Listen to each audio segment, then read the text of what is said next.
What is good, guys? It's Rey-Jay back with another video, and in this one I want to break down what's happening with SPY, do some in-depth analysis on it. I'm also going to talk about the QQQ and also Tesla, break down how the charts are looking, and talk about some very important factors which are affecting these charts. But before I break any doubles information, before I get into any more details, let me just mention a couple of things. I am personally not a financial planner, so take nothing I say as financial advice. And also, if you guys can, please check out the Webull link, which is down below and in the description. If you sign up for Webull and deposit $500, you're guaranteed 20 free stocks. You deposit $25,000 or more, you're guaranteed 75 of them. And the offer ends very soon in just 11 days. Anyways, let's talk about what's happening with the market. There are many factors affecting the way SPY is moving, some of which are going to come from the 10-year Treasury yield, which is continuing to climb. When you zoom out and look at this on the monthly time frame, you could see that it's once again trying to approach this 5% area. The 5 area is actually going to be very, very important. And as this is pushing higher and higher, this is because of the Fed being a lot more hawkish. Now, with yields potentially rising because of a more hawkish Fed, because of what's changing in our economy so far, and because of different projections in CPI, this is adding to downwards pressure because the bonds traders, the bonds market is inciting more fear in the stock market. Okay. So, with that happening, with these going up, this is leading to downwards pressure.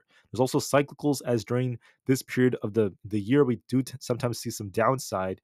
This may even go on as we approach like the May period, excuse me, but then around like June, that's when the market tends to like improve. But I'm not going to talk too like far ahead into like those kinds of projections. I'm just kind of like talking about this briefly because cyclicals are another factor and also yields going up like this. The dollar has also been pushing upwards. If you look at the last couple of weeks, the dollar used to be at 101. It's been kind of trading sideways. It was actually down to 102 back in March. And since then, it's been starting to push all the way up towards 106, trying to fill this imbalance in the 107s and push even higher, forming a nice double bottom. So if the dollar does start pushing higher like this is going to add to more downwards pressure. That's another big factor.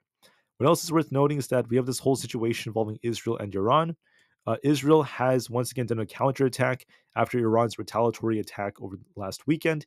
I'm not seeing news as of right now at the time I'm recording this video of Iran immediately doing an attack. This could change though. Maybe my video could be out of date if some new news comes out because at any given moment something new could happen and that could change all of this. But I'm going to be watching to see if anything happens with that. Excuse me. This is also going to be affecting crude oil. If crude oil starts to skyrocket more, approaches that 100 mark, this is going to be bearish for the markets because it's going to lead to more inflation. It's going to affect different sectors in trade. It's going to affect many different countries too. And this puts a risk of CPI going higher. The last two CPIs were a little bit hotter than expected. We're also seeing inflation going up again during this period. That is what tends to happen. Also, as we approach summer, it tends to happen. So we're in a very, very critical place right now, and the Fed has a lot of work to do. So all of this is going to be, excuse me, all of this is going to be dependent on a lot of data and what the Fed does. The Fed is playing a big role in how the market's moving, the bonds market, our cyclicals, and also this whole Israel situation. The market's very fearful. There is a risk of more downside. So what do I see on the S&P 500? What do I see on SPY? I know the majority of my viewers request that I talk about SPY, so I'm going to focus on that. I see something very simple on the chart. I believe that we're basically approaching our 0.236 retracement right now. It is possible we dip a little bit more because there's no sign of this thing bouncing yet. But when you look at the chart very carefully, you can see we have this key zone right here at 475. I personally think that SPY is going to test that level. I think SPY is going to test 475 in the future, but there's a big but. It might not happen like immediately. So if you look at, let's go back to the weekly time frame for 1 second. Look back at the weekly. We go all the way back here. This is where 475 kind of came from, that old all-time high we had. So I think we're going to likely come all the way down there. But what might happen is we're approaching this EMA right here. This is our weekly 20 EMA. So what could happen is, and we have to watch for confirmation just to be safe, the chart is bearish. There's no sign of a big bounce yet. So SPY could test this support and then rebound a little bit. We might get a little rebound if we hold around the 493 zone. If we try to hold this, get a little rebound because of the earnings that are coming out. Maybe big tech helps the market push a little bit. And then later on, especially as we approach the month of May, I wouldn't be surprised if we get one more drop all the way back down to essentially come back down to this level. And somewhere around there, I suspect what's going to happen is our 50 EMA, the yellow line right here, is going to play a game of catch up, slowly catch up to that 475 area. This also has a confluence of support because the monthly, I think it's the 200 EMA. I could be wrong. The monthly 20 EMA, excuse me. Monthly 20 EMA is going to be trending upwards, so it might try to catch up to this area by then. So this might slowly push towards the 460 area. So I wouldn't be surprised if at 475 SPY bottoms. If it doesn't bottom there, our next bottom is going to be around like 460. That's where this support is. At one of those levels is where I think SPY is going to try to bottom out, then try to get a bounce. That's what I kind of favor. But here's how I see it going. For the short term, we're approaching our key support at our 20 EMA. So this is aligning with our key Fibonacci retracement area.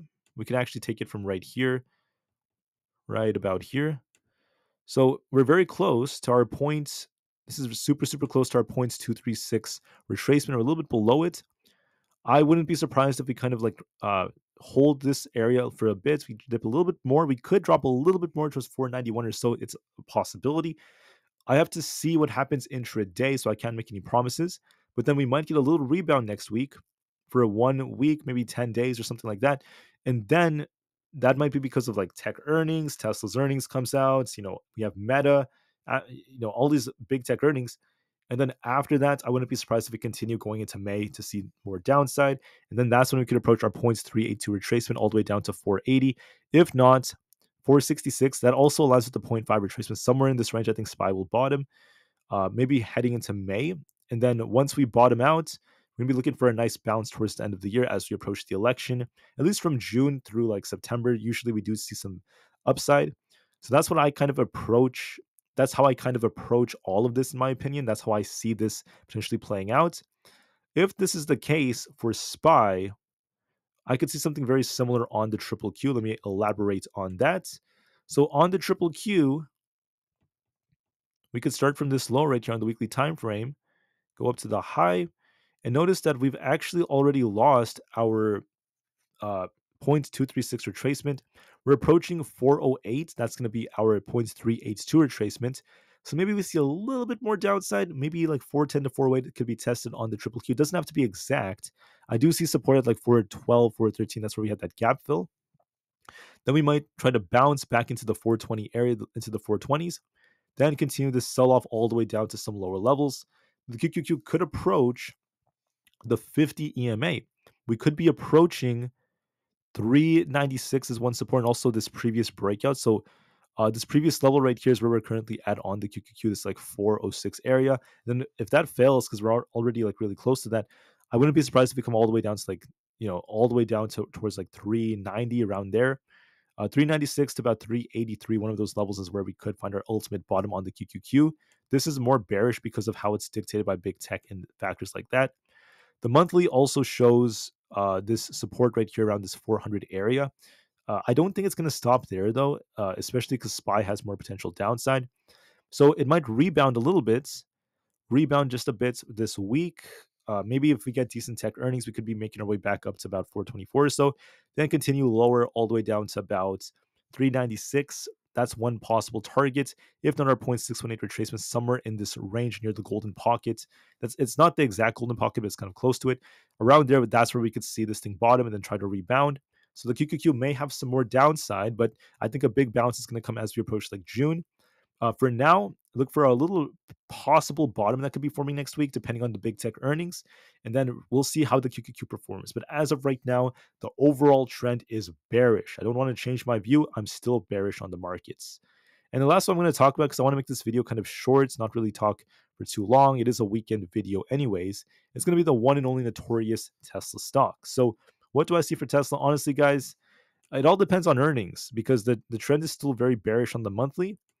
If we remain bearish after earnings come out, I wouldn't rule out 120, guys. That sounds crazy, but it's a possibility if Tesla has bad earnings. If we get decent earnings, I wouldn't be surprised if Tesla tries to rebound and makes its way back up towards this 175 area. This is where the monthly candlestick starts. So 175 is coming back on Tesla. If we are bullish, if we're bearish, we're easily going to fall to about 120. So it all depends on earnings. I'm not going to try to guess earnings. I would just say that it depends on what they announce and what their guidance looks like. Tesla's latest deliveries are not very good, so I'm going to give this some time. But those are some of my potential targets, at least depending on how earnings go. And then I'll talk maybe about. I think I might just end the video from here. So just let it to be known, guys, that the market is still in a very, very critical place. I don't think the market's going to crash straight down to low levels. So, for instance, I don't think SPY is going to crash straight down to about 475, if not lower levels like that. It could even go a little lower depending on how things go. But I don't suspect it's going to just crash straight down. I don't think that's going to happen. We could rebound a bit first beforehand. So let me show you the weekly chart one more time just to confirm this. On the weekly, we could see something like this where we kind of like rebound a little bit, consolidate for a bit, and then eventually make our way down to these lower levels. And I wouldn't rule out the possibility of like 475 on SPY. That's a real possibility that falls kind of nicely between our 0.382 and zero point 0.5 retracement areas. So that's just my theory, and that's how I think the market could end up moving. And that's where we could either see support or get very closer to our bottom. The ultimate bottom could be all the way down there. Why is the market dipping? Once again, guys, it's a mix of different factors from the Fed, the bonds market, the dollar index going up, inflation potentially going up, and also tensions around the world, potential for crude to go up, and not to mention things going on involving Israel and Iran. So it's all these different factors combined, and we'll see how things go. All right, so hopefully this video was insightful, guys. We might see a little rebound. It is possible we rebound next week, but let me clarify, there is no sign of a bounce yet on the charts. If you look at SPY on the hourly, okay, if you look at SPY like this chart is bearish. There's no sign of a bounce yet. Okay, there's no sign that this chart has tried to bounce. So don't turn bullish for no reason yet. We have to wait for confirmation. We have to try to break above our 20 EMA at 497 first. And then once we get that break, once we're ready, we could get a temporary bounce thanks to all these big tech earnings. Then we'll see how it goes. But just be patient. Do what you have to do, guys. And I'll see you guys very soon on the next one. I really appreciate every single one of you. And I'll see you guys very soon in my next video for tomorrow. So thank you for listening. Have a great weekend. Hopefully this video was insightful, and I'll break down more levels later on. I wanted to make this one very nice and simple, so hopefully the technical analysis was easy to understand. And I just want the best for everyone else. All right. Thank you for listening. Have a great day, and peace out.